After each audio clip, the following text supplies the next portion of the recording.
Dauchira. Rugare. Chekutanga tina madzibaba mambongezi. Mupostori anamata Johanne masowe. Patakamboya kuno kumondoro tine nyaya kunamatira mvura chaive pamwe chete patinongoita magungano ese patinoda mudziko tinofamba pamwe chete. Saka pane shoko rambenge ratungamira kuti mambo ati aiwa todawo kusvikawo munhu asati aradzikwa vanga vaine chinangwa chekuti ticheme pamwe chete. Saka ndoona sekuti musha uno kwamushipe chiri mubhuku rokwachigowari warema nokuti mambo haafambi pese pese. Haleluya. Mambo mukuru kubva kune mukuru watinovhotera ana baba Mnangagwa president. Kana vapresident vakatoona mambo vanotogarawo pasi voisa maoko. Saka tine hama dzedu vamwe vanenge ko ndezvipi tiri kuti pano tine utekwa tine chiremerera chero vasina kuuya havo vari mambo asi pavangosvika vafanira kuzikanwa. Vafanira kuti kuzikanwa ndo mutemo zvawakaita. Haleluya. Haleluya. Muno tiri mumusha wamambo Mashamumbe kuchihedhwa namurombedzi. Haleluya. Haleluya. Saka mashoko amambo ari kuti nematambudziko vana vekwamushipe zvinorwadza.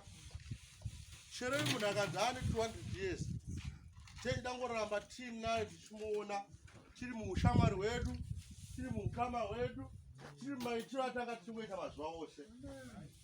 Ndo zvakaita nyaya yekufa inorwadzisa. Nyaya yekufa isecret isina kupuhwa ani nani panyika panapa. Haleluya. Haleluya. Saka hatigona kuti titi mambo vakwazise kana kuti vakupei misodzi yavo vachiti nematambudziko ndozotaura kuseri kwavo handigoni kutsika tsoka dzavo. Haleluya. Haleluya. Ndine nyadiki atokumbira kuti mungondibvumidzawo kutaura tikuona kuti mvura yakuuya kuona kuti kune mumero wakanaka kuda kuchengetedzwa. Haleluya. Haleluya. Pamweya ndiri mukuru kuna nani panyama ndiri mwana.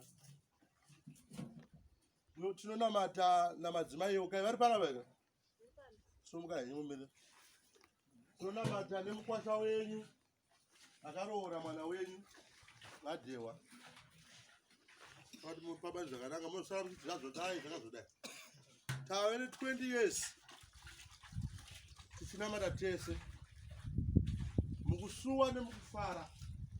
Riganyanya kutana mukusuwa vadhewa muri pano yai padhuze. Ndakanyanya kutana mukusuwa nekuti mukufara zvinhu zvinodarika asi mukusuwa mune nyaya dzakakurisa. Haleluya. Haleluya. Muchandi panguva ndikotaura muchazivisa kwandiri kuenda. Haleluya.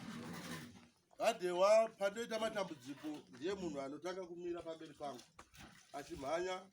Pane chekudya, pane chekufambisa, pane pfuma chaiyo mari yekushandisa. Saka maona taita simba ari kutevera kuti tofanira kusvikawo. Saka hatina kuuya nebhatiri ukwasha